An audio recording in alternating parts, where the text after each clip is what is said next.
This week we are focusing on epidemiology and the prevention and control of disease.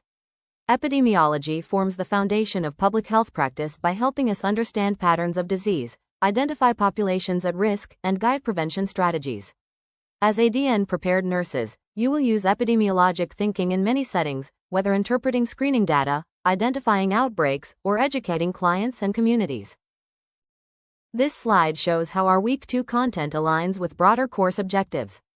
Epidemiology and disease prevention help nurses analyze trends in healthcare, apply evidence-based practice, and understand how policy and economic factors influence population outcomes. These concepts support your development as a professional nurse who can critically evaluate data, advocate for equitable care, and function within complex health systems. Epidemiology is the study of how diseases and health conditions are distributed across populations and what factors influence those patterns. Unlike bedside nursing, where the focus is on the individual client, epidemiology looks at groups and communities. This population-based focus allows nurses and public health professionals to prevent disease, reduce disparities, and promote health on a large scale. Epidemiology has several core functions. Surveillance involves ongoing data collection to monitor health trends. Investigation occurs when disease patterns change or outbreaks occur. Analytic studies help identify risk factors and causes. Evaluation measures whether interventions are effective. Linkages emphasize collaboration across agencies, and policy development uses data to shape public health laws and regulations.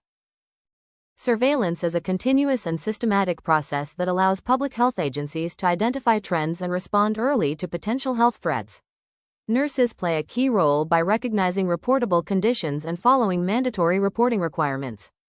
Surveillance data drives decisions related to outbreak control, resource allocation, and prevention strategies. Epidemiology describes disease patterns using specific terms. An endemic disease is consistently present within a population, such as seasonal influenza. An epidemic occurs when cases rise above expected levels in a specific area. A pandemic refers to an epidemic that spreads across countries or continents, such as COVID-19. Understanding these levels helps nurses recognize severity, risk, and appropriate public health responses. The epidemiologic triangle explains how disease occurs through the interaction of an agent, a host, and the environment. The agent may be a virus, bacterium, or toxin. The host includes factors such as immunity, age, or health status. The environment includes physical, social, and economic conditions. Altering any part of the triangle can help prevent disease. The chain of infection outlines how communicable diseases are spread.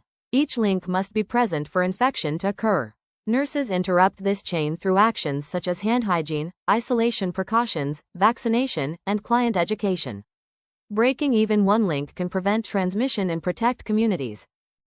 Prevention is a core responsibility in community and public health nursing. Primary prevention focuses on keeping people healthy through immunizations and education. Secondary prevention aims at early detection, such as screenings. Tertiary prevention reduces complications and improves quality of life for those with chronic illness. Nurses apply all three levels across populations. Screening tools are evaluated based on sensitivity and specificity. Sensitivity reflects how well a test identifies individuals who have a disease, while specificity reflects how well it identifies those who do not. Highly sensitive tests are useful for screening, whereas highly specific tests are better for confirming diagnoses. Understanding these concepts helps nurses interpret screening results accurately and ethically. Infectious diseases are caused by pathogens such as bacteria, viruses, fungi, or parasites. Communicable diseases are a subset of infectious diseases that can be transmitted from one person to another. Some infectious diseases, like tetanus, are not communicable. This distinction is important when determining prevention strategies and isolation precautions. Understanding how diseases are transmitted allows nurses to select appropriate prevention strategies. Direct contact involves physical touch, while droplet and airborne transmission involve respiratory particles. Vehicle transmission occurs through contaminated food or water, and vector-borne transmission involves insects such as mosquitoes or ticks. Interrupting transmission is key to disease control. Chronic illnesses such as heart disease, diabetes, and cancer are major public health concerns. These conditions are often influenced by social determinants of health, including access to care, nutrition, and socioeconomic status. Public health efforts focus on prevention, early detection, and long-term management to improve quality of life and reduce disparities. Epidemiologic practice must follow ethical principles. Beneficence promotes actions that benefit populations, while non-maleficence emphasizes avoiding harm. Autonomy respects individuals' rights to make informed decisions. Justice focuses on fairness and equitable distribution of resources. These principles guide ethical screening, surveillance, and research practices. The Tuskegee syphilis study is a historical example of ethical failure in public health research. Participants were not informed of their diagnosis and were denied treatment. This study highlights the importance of informed consent, transparency, and protecting vulnerable populations. Modern ethical standards exist to prevent such abuses and rebuild trust in healthcare systems. This week emphasized how epidemiology informs public health decisions and nursing practice.